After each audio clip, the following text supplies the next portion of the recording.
C'est trop tôt, vous croyez? Moi je pense pas, non.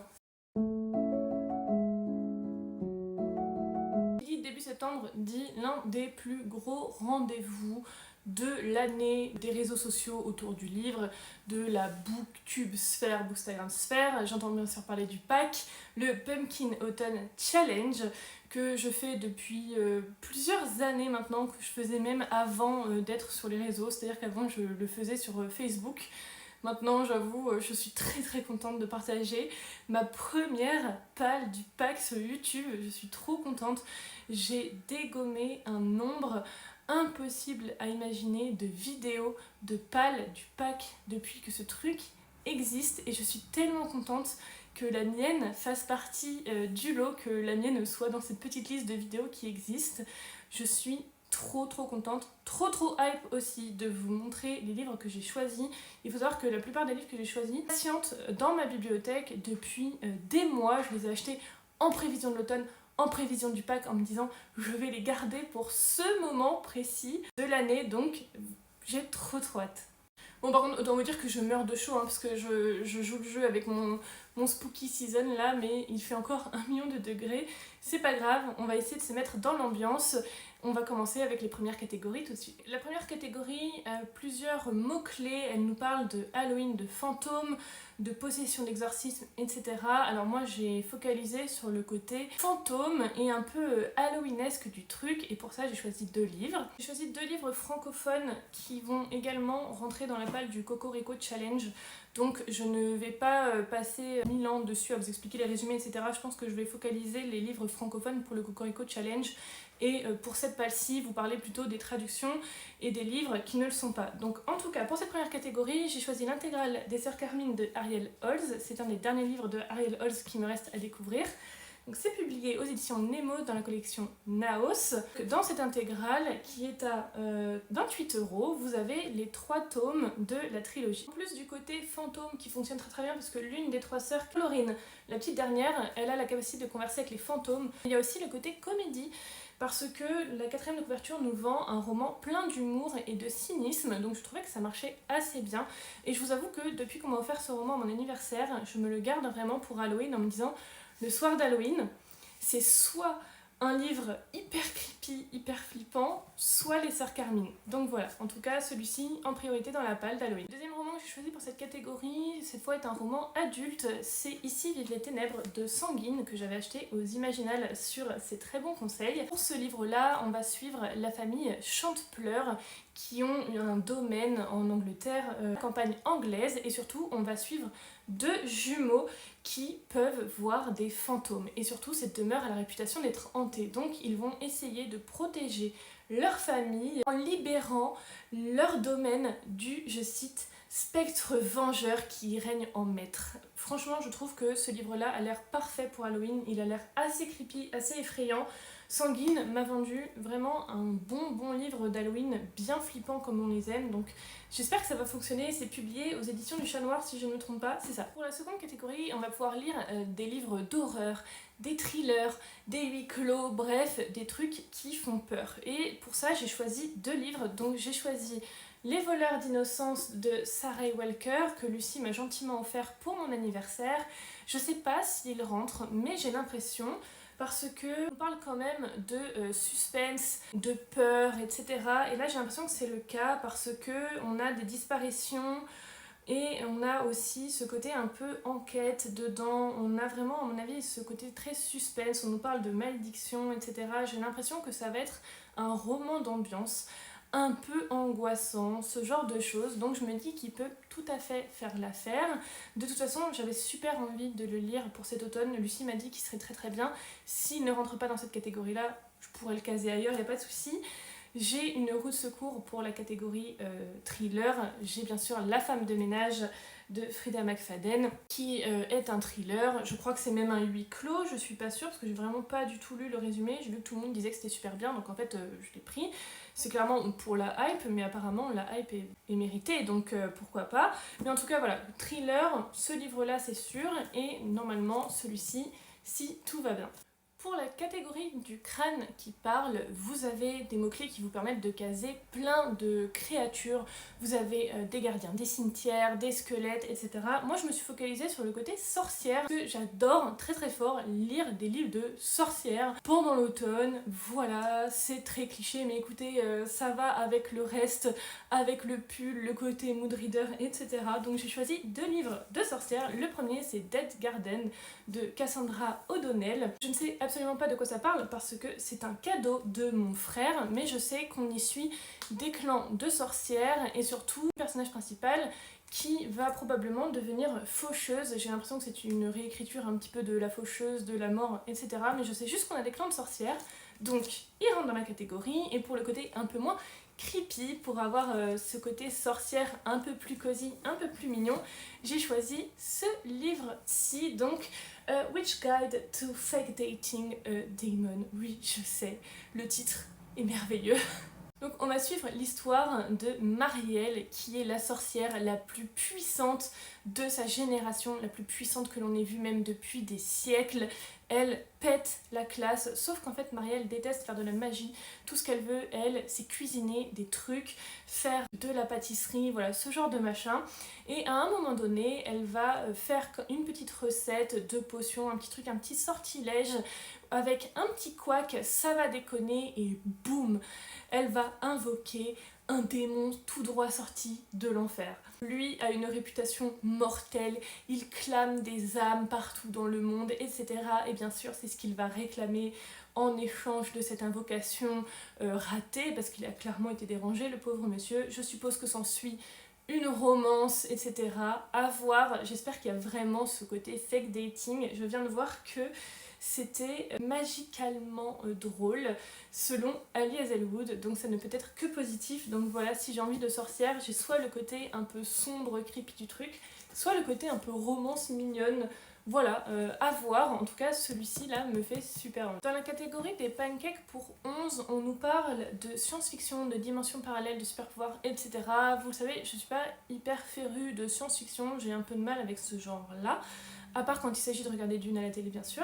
On a quand même trouvé un petit qui apparemment rentre dans le côté science-fiction. Je m'y attendais pas du tout, mais écoutez, quand j'ai fait mes recherches, il avait des mots-clés dans sa description, donc pourquoi pas, on va voir si ça fonctionne. C'est Gideon the Ninth, donc Gideon la 9e, publié chez Actes Sud. Actes Sud, je sais plus, je corrigerai si c'est pas ça, mais en tout cas, toute la trilogie a été traduite si vous le souhaitez. Moi, c'est une version Inumicrate que j'ai en anglais. Je sais que Pénélope et Lucie veulent le lire aussi, donc je me dis que ça pourrait être sympa qu'on le lise ensemble. Je sais pas trop pourquoi c'est de la SF, je sais qu'il va y avoir ce côté très humoristique dedans, c'est annoncé. Je sais aussi que c'est un roman qui avait comme mot-clé LGBTQIA+, donc il faut voir si c'est le cas vraiment ou pas, mais voilà, en tout cas, j'ai très envie de sortir celui-là depuis au moins un an. Il est temps. Honnêtement, je sais pas du tout de quoi ça parle, j'en ai aucune idée. J'ai juste lu la petite pastille qui est ici qui nous dit que l'empereur a besoin de nécromanciens, que le 9e nécromancien a besoin d'épéistes, enfin de soldats quoi, et que Gideon a une épée, des magazines cochons et aucun temps à accorder à des futilités. Donc à voir, Gideon est sûrement nécromancien, nécromancienne, je crois que... je sais pas. Je sais pas du tout. Le genre de Gideon n'est pas précisé, donc pour l'instant, écoutez, voilà, juste de la magie de nécromancie. À voir ce que ça va donner. En tout cas, bon, plus dans le thème Halloween et compagnie, avec de la nécromancie, je pense qu'on peut pas. Voilà. Alors, j'avais pas vu, mais dans la petite catégorie science-fiction, dimension parallèle, etc., il y a ce côté espionnage. Alors, j'ai essayé de twister un peu le propos pour essayer de me donner du choix pour cette catégorie. Et aussi étonnant que cela puisse paraître, j'ai casé Succès mortel de Miranda James, donc c'est un petit cozy crime tout mignon, mais je vais vous lire le résumé, vous allez voir, j'ai un peu twisté le propos. À Athéna, dans le Mississippi, Charlie Harris coule des jours paisibles en compagnie de Diesel, son fidèle Maine Coon, véritable coqueluche de la ville. Pour le bibliothécaire, la présence du félin est une source de bonheur, tout comme celle des étudiants à qui il offre le gîte et le couvert dans sa charmante maison. Cependant, sous ses airs tranquilles, Athéna recèle 1001 secrets sur le point d'être dévoilés lorsque Godfrey Priest est retrouvé inerte dans sa chambre d'hôtel. Le célèbre auteur de thriller, enfant du pays, venait assister à un dîner de gala en son honneur. Pour sûr, le criminel est un habitant du coin. Si l'enquête est officiellement confiée au bureau du shérif, Charlie et son compagnon à quatre pattes se lancent incognito dans leur propre recherche. Donc effectivement là tout de suite c'est pas hyper parlant, mais côté espionnage je me suis dit pourquoi pas, peut-être que ça peut passer, peut-être que ce petit Maine Coon, parce que je sais que le chat va enquêter aussi de lui-même, donc pourquoi pas ce petit Maine Coon qui espionne, à voir, est-ce qu'on peut pas twister le côté enquête en espionnage un petit peu? Je sais pas, écoutez, j'ai essayé de filouter, je savais pas où le caser celui-là. La prochaine catégorie, on nous parle de messagers, de magie, d'ombre, on nous donne le mot-clé nocturne, transformation, etc. Moi j'ai focus pour le prochain livre sur le côté magie et nocturne. J'ai choisi de sortir Curious Tides, parce que, encore une fois, je savais pas trop où le mettre ailleurs. Alors forcément, j'ai focalisé sur le côté magie, parce que c'est un roman de Dark Academia, côté fantasy, donc il va y avoir de la magie. Notre personnage principal est guérisseuse, si je me souviens bien, c'est ça, guérisseuse. On parle également d'une prestigieuse école de magie pour les lunaires, on nous parle d'une société secrète cachée dans cette école, donc je pense que le côté magie, ça va bien fonctionner, mais j'ai aussi remarqué, bah voilà, le côté lunaire, bon, ça passe à peu près, le livre a l'air d'être dans le thème. D'habitude j'essaie de pas trop filouter avec les couvertures etc, mais écoutez là apparemment j'avais un peu besoin de me rassurer, donc voilà, Curious Tides, boum, il est casé, c'est bon. Et pour le deuxième livre, j'ai focus encore une fois donc sur le côté magie, mais aussi sur le côté âme, mort et ombre. J'ai choisi Zodiac Academy, qui est auto-édité, que vous pouvez trouver je crois uniquement sur Amazon, ou peut-être que les autrices ont un site internet à vérifier, mais en tout cas Zodiac Academy c'est une saga de fantasy, de dark fantasy je crois, donc c'est assez sombre. Je sais qu'il va y avoir des morts, ça c'est sûr, dans le premier tome je sais pas trop mais je sais qu'il va y avoir des morts. Et j'aimais bien aussi le côté âme parce que ce tome se focalise sur les Gémeaux, comme vous pouvez le voir sur la couverture. Et je sais pas si vous le savez, mais dans l'astrologie, généralement, on associe les Gémeaux à la dualité de l'âme, etc. Donc je me suis dit, bon, allez, petit filoutage des familles, j'ai le droit, je suis Gémeaux. Voilà. Dans la prochaine catégorie, on a les mots-clés mystère, cauchemar et émotion. Donc c'est ceux que j'ai choisis pour recaser encore une fois dans une pile à lire. Cette fois c'est sûr il sort, sinon Riot, c'est The Luminaries de Suzanne Deynard. Alors ça c'est la version illuminate, mais encore une fois il est traduit en français. Et donc dans ce livre là on nous parle de clans, on nous parle de la magie des cauchemars et surtout d'une mystérieuse forêt qui entoure la petite ville dans laquelle se passe notre histoire et qui est apparemment très dangereuse. Il ne faut absolument pas s'aventurer dans cette forêt si vous voulez en ressortir vivant. Pour le côté mystère, je pense qu'on est pas mal. Pour le côté cauchemar, du coup, bah, c'est la magie des rêves et des cauchemars. J'ai hâte de voir comment ce système de magie peut être exploité. Il me semble que c'est un roman young adulte, donc à mon avis, ça va pas être hyper creepy non plus, mais je sais pas ce que vous en pensez, je trouve que cette couverture est assez ouais, halloweenesque, assez automnale, entre les feuilles, les couleurs et cette espèce de crâne un peu effrayant. Là, je trouve qu'on est pas mal quand même. Hein. Et sinon, pour l'autre côté de la catégorie, on avait aussi romantisme, mystère et rêve. Et pour ça, j'ai choisi donc Caraval de Stéphanie Garber. Caraval, j'ai très envie de le lire parce que j'ai déjà acheté Once Upon a Broken Heart qui me tentait de fou, qui est une romantasy qui apparemment joue énormément avec les codes et les clichés des contes. Un peu, vous savez, comme la série Once Upon a Time, vous savez, où vous avez un peu ces contes, etc., ces marqueurs très forts des contes et tout, et apparemment Once Upon a Broken Heart, c'est ça. Sauf qu'il y a toute une trilogie avant qui se passe dans le même univers, donc je me suis dit que j'allais lire la trilogie avant, d'où Caraval, et là apparemment on va se retrouver dans un cirque. Je crois en tout cas que c'est dans un cirque parce que je vous avoue que j'ai un peu fui les résumés du coup, sachant que Seven of Broken Heart, je me suis fait déjà spoil par plusieurs édits et réels, bah, les couples etc, donc je me suis dit surtout ne regarde rien sur Caraval si tu as envie de profiter. Donc il me semble qu'on va suivre deux jeunes filles qui vont se faire kidnapper et embarquer dans un espèce de cirque, enfin dans un jeu et tout. De ce que j'ai vu il y a écrit Welcome to Caraval, on nous parle de jeux, de mystères, etc. J'ai l'impression aussi qu'il va y avoir de la romance, donc pour le côté romantisme, on est pas mal. En tout cas, je sais pas pourquoi, en lisant les mots-clés de cette catégorie, ça m'a fait penser à ce livre-là. Donc je me dis, est-ce qu'on n'irait pas au feeling et let's go, à voir si ça marche ou pas, de toute façon il rentrera bien dans une autre catégorie si jamais. Pour la prochaine catégorie, je pensais être pas du tout inspirée et finalement il y a pas mal de mots-clés qui m'ont donné envie, notamment déchu, prophétie, mémoire, fleurs, envoûtant. C'est les mots qui m'ont inspirée dans le choix des livres. Donc pour déchu, prophétie, mémoire et envoûtant, j'ai choisi La Guilde des Ombres, le tome 2,1 et c'est le don de vie. Je me suis beaucoup épanchée sur mon amour pour cette saga sur cette chaîne déjà. Je vais en reparler dans la palle du Cocorico Challenge parce qu'il est dedans, donc en tout cas voilà, sachez qu'il rentre dans cette catégorie là. On va passer sur ce livre. Le second que j'ai choisi est un petit peu plus sympa, un peu différent, je crois que je ne l'ai pas vu passer encore sur les chaînes ou quoi, c'est The Hollow Heart de Marie Rutkowski. Donc dans ce livre-là, on va suivre l'histoire de Nirim qui a échangé son cœur à un dieu, donc le dieu des vols et larcins, et en échange de ce cœur, tout son royaume pouvait récupérer ses souvenirs, leur mémoire, etc. On va également suivre le personnage qu'elle a toujours aimé depuis très longtemps, qui s'appelle Sid. Donc on est dans un roman choral, et Sid va être rappelé à la cour, parce que, étant membre de la cour, il a diverses obligations. Et en fait, une rumeur va se répandre, la rumeur d'une reine impitoyable avec de la magie extrêmement sombre et surtout une reine tyrannique. Sid va essayer de sauver le royaume de cette reine, sauf qu'en fait cette reine, c'est Nirim.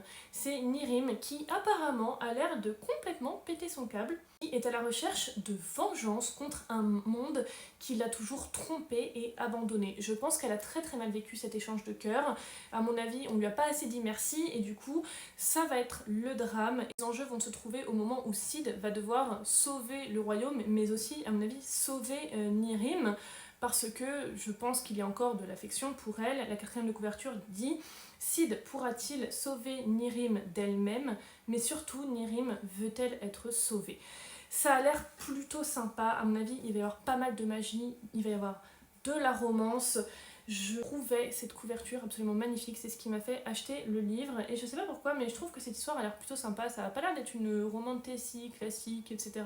Il a l'air d'avoir quand même de plus gros enjeux, c'est très très cool. On va suivre 3 points de vue, donc on rentre dans la catégorie roman choral, on suit donc le point de vue de Sid, de Nirim, mais j'avoue je me suis un peu spoil en feuilletant.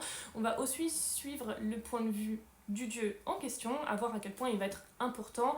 Et surtout, j'aimais bien ce côté reine, vengeresse, déçue par le monde, etc. Je trouvais que ça rentrait bien dans le côté déchu, donc à voir, voilà. Je suis désolée, mon résumé est un petit peu bancal parce que je vous avoue que, encore une fois, j'avais parcouru très rapidement le résumé quand j'ai acheté le livre en Angleterre. J'avais surtout craqué pour la couverture, donc voilà. J'ai essayé de bredouiller quelque chose de propre, mais franchement j'ai trop hâte de le lire, celui-là il a l'air vraiment trop bien. Mythologie, fantasy, nature, tout ça, j'ai choisi 2 livres, comme si j'allais lire 2 à 3 livres par catégorie. Mais bon, en tout cas, j'ai choisi 2 livres.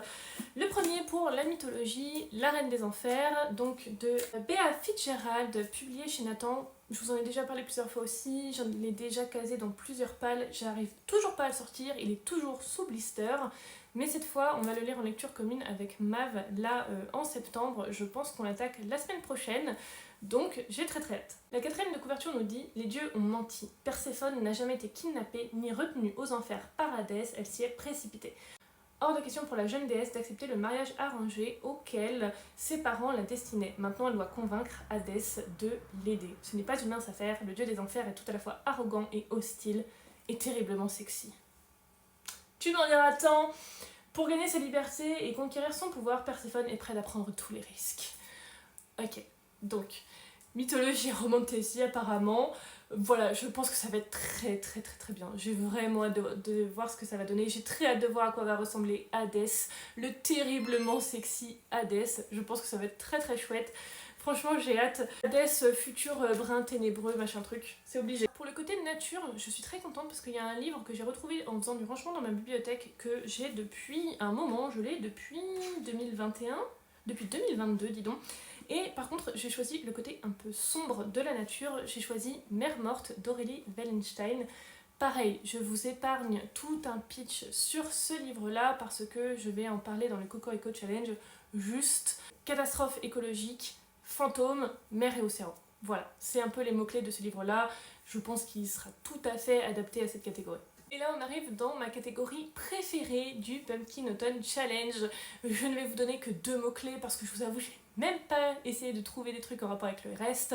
Automne et cosy. Bien sûr, Automne et cosy, donc Légende élatée de Travis Baldree, publié chez Inis Éditions. Ce livre-là, pareil, depuis qu'on me l'a offert à mon anniversaire, il attend bien patiemment. De toute façon, je l'avais même pas vraiment rangé dans ma bibliothèque, je l'avais mis comme ça, posé en haut en mode toi, tu sors cet automne, donc ça sert à rien de te ranger tout de suite. Donc on va suivre une orque mercenaire au passé sanglant qui a décidé de changer de vie et je suppose qu'elle va avoir, voilà, ouvrir un café qui est un pari risqué apparemment parce qu'elle vit dans une ville peuplée d'elfes, de lutins et d'autres petites créatures dans ce style-là. Je suppose qu'elle va raconter ses aventures à ses clients. J'espère que c'est ça, j'espère du café bien chaud, des boissons chaudes, des récits d'aventure. Ça nous promet une tasse de fantaisie, des tranches de vie savoureuses et un zeste de romance. Alors ça, je m'y attendais pas du tout. J'espère que ce sera pas trop prenant parce que je vous avoue que c'est pas trop pour ça que je lis le livre. Mais en tout cas, je pense que j'ai même pas besoin de m'expliquer. Je veux dire, regardez-moi ce titre, regardez-moi cette couverture, ça transpire la cosiness. De toute façon, c'est de la cosy fantasy. Enfin, il était fait pour quoi. Je veux dire, un bon café bien chaud, ça a meilleur goût en automne en plus. Et toujours pour le côté cosy, je vais reprendre ma lecture de The Airbridge Apprentice de Irene Shaw, qui est un auto-édité que vous pouvez acheter directement sur Amazon. Je ne crois pas qu'il soit disponible ailleurs. Là, dans ce livre-là, on suit une apprentie sorcière, alors que les sorcières ont un petit peu mauvaise réputation. Je pense qu'il va y avoir un brin de romance aussi, mais là encore, je me réserve ce livre-là pour un bon petit vlog lecture cosy pour cet automne. Et j'avais bien avancé quand même, hein. Mais je pense que je vais recommencer du début parce que j'ai envie de profiter à fond de la lecture. Et surtout, regardez-moi ça. Il y a des magnifiques illustrations dans le livre qui sont faites par l'autrice elle-même. Je pense que ça va être très très cool. Une histoire cosy de sorcières, de potions, etc. Je dis oui. Mais un des livres qui me fait aussi le plus envie pour cet automne et pour cette catégorie, c'est aussi de la cozy fantasy, c'est The Spells Shop. On va suivre qui est là, qui fait de l'anxiété sociale et qui est bibliothécaire. Déjà, cette couverture, plus le côté bibliothécaire, écoutez, moi je pense qu'on est pas mal, on commence plutôt bien. Seulement un drame va survenir, une révolution va éclater si j'ai bien suivi et la bibliothèque va finir en feu. Les livres vont brûler et donc elle va essayer d'en sauver le maximum possible et fuir, retourner sur son île natale avec tous ces livres de sorts qu'elle aura pu sauver. Et elle va devoir essayer de se reconstruire, si j'ai bien compris, d'essayer de reconstruire home, une maison, un foyer, un endroit où elle peut se sentir chez elle. J'ai également vu, en lisant le résumé en diagonale, qu'on va nous parler de pâtisserie, de confiture, ce genre de trucs. Je crois qu'il va y avoir un brin de romance aussi. Ça a l'air hyper doudou, hyper cosy, réconfortant. Je meurs d'envie de lire ce livre-là. Je l'ai mis dans mon petit panier, je vous avoue, avant de faire cette vidéo. Et je pense qu'à la fin de cette vidéo, il sera payé et très attendu à la maison. Dans la prochaine catégorie, on nous parle de féminisme, de réécriture, mais aussi de déconstruction. Moi, j'ai choisi le côté féminisme, déconstruction des codes sociétaux d'une époque donnée et réécriture dans le sens réécriture de l'histoire. J'ai choisi un cozy crime, le 4e tome des enquêtes des sœurs Brontë. Donc ça s'appelle Le cadeau empoisonné, c'est publié chez Hauteville. Pareil, je vous en ai déjà parlé, normalement vous savez, j'adore ce cozy crime. Donc on va suivre les sœurs Brontë qui font des enquêtes. Chaque tome peut se lire plutôt indépendamment les uns des autres parce que chaque tome a son enquête. Mais comme on avance au fil des années, il y a quelques petites références que vous risquez de ne pas avoir si vous commencez par le 3, le 4, etc. On suit Charlotte, Emily et Anne, je les adore très très fort. Les enquêtes sont vraiment très très chouettes en plus. Et j'aime beaucoup toutes les remarques, toutes les critiques qu'elles peuvent faire à l'égard d'hommes qui leur rappellent qu'elles n'ont pas leur place dans une enquête.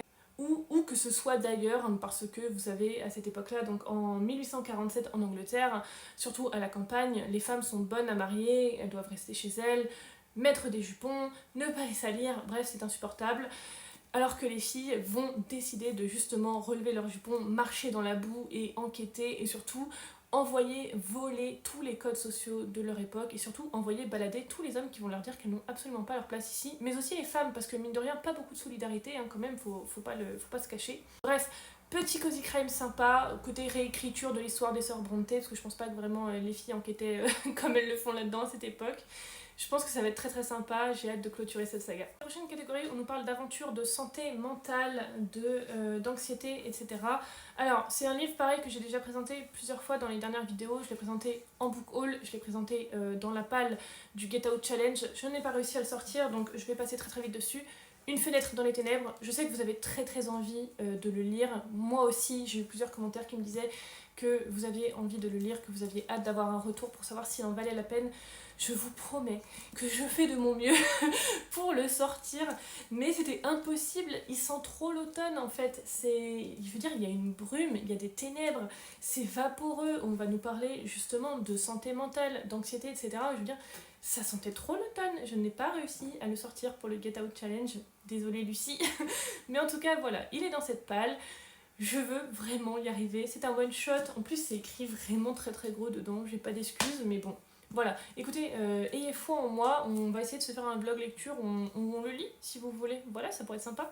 La dernière catégorie, ma deuxième préférée du challenge, est une référence claire à Orgueil et Préjugés. De toute façon, c'est dans les mots-clés, Orgueil, Préjugés, Amour. Écoutez, moi j'ai choisi le côté un peu plus classique, voilà, il y avait le mot-clé classique, donc j'ai sorti mes classiques, mais surtout j'ai sorti ma Dark Academia parce que je n'ai pas réussi à caser mes romans de Dark Academia dans ce challenge. C'est un scandale. Donc j'ai fait toute une vidéo explicative sur la Dark Academia qui va sortir très bientôt. Je l'ai divisée en deux côtés. Dark Academia classique et la Dark Academia en fantasy. Voilà, et donc là j'ai choisi le côté classique avec The Secret History de Donna Tartt que j'ai envie de relire parce que voilà, Donna Tartt, parce que The Secret History ça va être trop bien.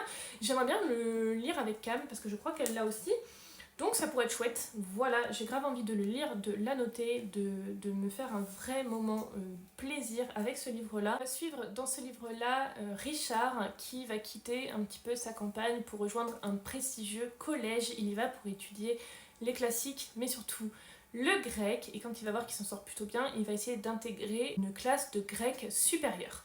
Sauf que cette classe ne peut pas être intégrée comme ça, c'est un très énigmatique, très mystérieux, très étrange professeur qui choisit un groupe de 5 étudiants. Il est seul à choisir selon ses propres critères, donc Richard va être choisi et donc on va suivre ces 5 étudiants. Très très vite, on va se rendre compte qu'on est dans un espèce de huis clos qui n'en est pas vraiment un, mais vous savez quand on va suivre vraiment de manière très très proche ces étudiants, un petit peu comme dans If We Were Villains, et surtout on va se rendre compte que ces étudiants ont des secrets très graves qui vont avoir de gros impacts sur la vie de Richard. On va se rendre compte qu'il y a des manipulations, des trahisons, des non-dits, c'est plein de drama, mais surtout c'est assez malsain étonnamment, à savoir que ce professeur est peut-être au courant de tout ce qu'il se passe, peut-être même qu'il va avoir un rôle à jouer là-dedans, on sait pas trop. En tout cas, si vous voulez tester le genre de la Dark Academia, The Secret History de Donna Tartt, c'est vraiment le livre référence en la matière, du moins c'est ce qu'on aime dire généralement, que Donna Tartt c'est la queen de la Dark Academia. Si vous n'êtes pas adepte de la lecture en anglais, il est traduit sous le titre de Le Maître des Illusions, je crois. Il me semble que c'est ça. En tout cas, c'est traduit. Et donc, autre roman de Dark Academia dans le côté classique, c'est The Maiden de Alex Michaelide. Alors, je le prononce comme ça parce que c'est à la française, j'espère que je ne fais pas d'erreur. Où là, on est à la Cambridge University et une jeune fille du nom de Zoé va être témoin d'un meurtre dans sa promo. Et donc, elle va appeler à la rescousse sa tante, je crois, voilà, sa tante qui est psychologue. Sa tante, c'est Mariana. Et donc, dans cette université, bien sûr, on a le côté apprentissage des classiques, du grec, etc. Donc, Dark Academia, c'est bon, on coche. Et ça va être toute l'enquête de Mariana pour découvrir comment cet étudiant est décédé, qui est impliqué. C'est possible que des professeurs soient impliqués dans le lot. On nous parle même de sociétés secrètes. À voir, en tout cas, voilà, ça doit être absolument mon must-have pour cet automne. Autant vous dire que j'ai vraiment très très hâte qu'il pleuve. Là j'ai trop hâte de la pluie, du plaid, des cafés, de ma Dark Academia. Voilà, j'espère que ça vous aide autant que moi. Écoutez, vous n'avez même pas idée de la pile de livres qu'il y a par terre à côté de moi. C'est une pile à lire gargantuesque, il va de soi que je ne lirai pas tout, mais que j'avais envie de me donner du choix, j'avais envie de mettre les livres de côté, je les ai sortis de la bibliothèque pour pouvoir piocher dedans autant que je veux, pour que voilà, je sache m'y retrouver aussi. Trop contente qu'on soit passé en automne, je sais, c'est un peu tôt, on n'est pas encore le 21 septembre, je sais que la team été fait encore son deuil, voilà, vraiment navrée, mais en tout cas, moi je serais d'un très mauvais soutien parce que tous ces livres-là vont me plonger dans un mood automnal duquel je rêve depuis 6 mois, donc voilà, navrée, je ne serai pas de soutien. J'ai vraiment très hâte de lire ces livres. Je suis en train de dégommer des vidéos pile à lire du pack, donc si vous avez des vidéos du pack, n'hésitez pas à me le dire en commentaire, et surtout si vous y participez, n'hésitez pas à me le dire aussi si on a des livres en commun, s'il y a vraiment un livre en particulier que vous aviez envie de lire pour le pack et que vous attendez de lire depuis des mois et des mois. Je pense qu'on est beaucoup dans ce cas-là. Voilà, en tout cas j'espère que cette vidéo vous a plu, j'espère que les titres ont pu vous intéresser et vous faire envie. Merci très très fort encore une fois de m'avoir écouté et moi je vous dis à très bientôt pour la prochaine vidéo. Des bisous. Autumn comes.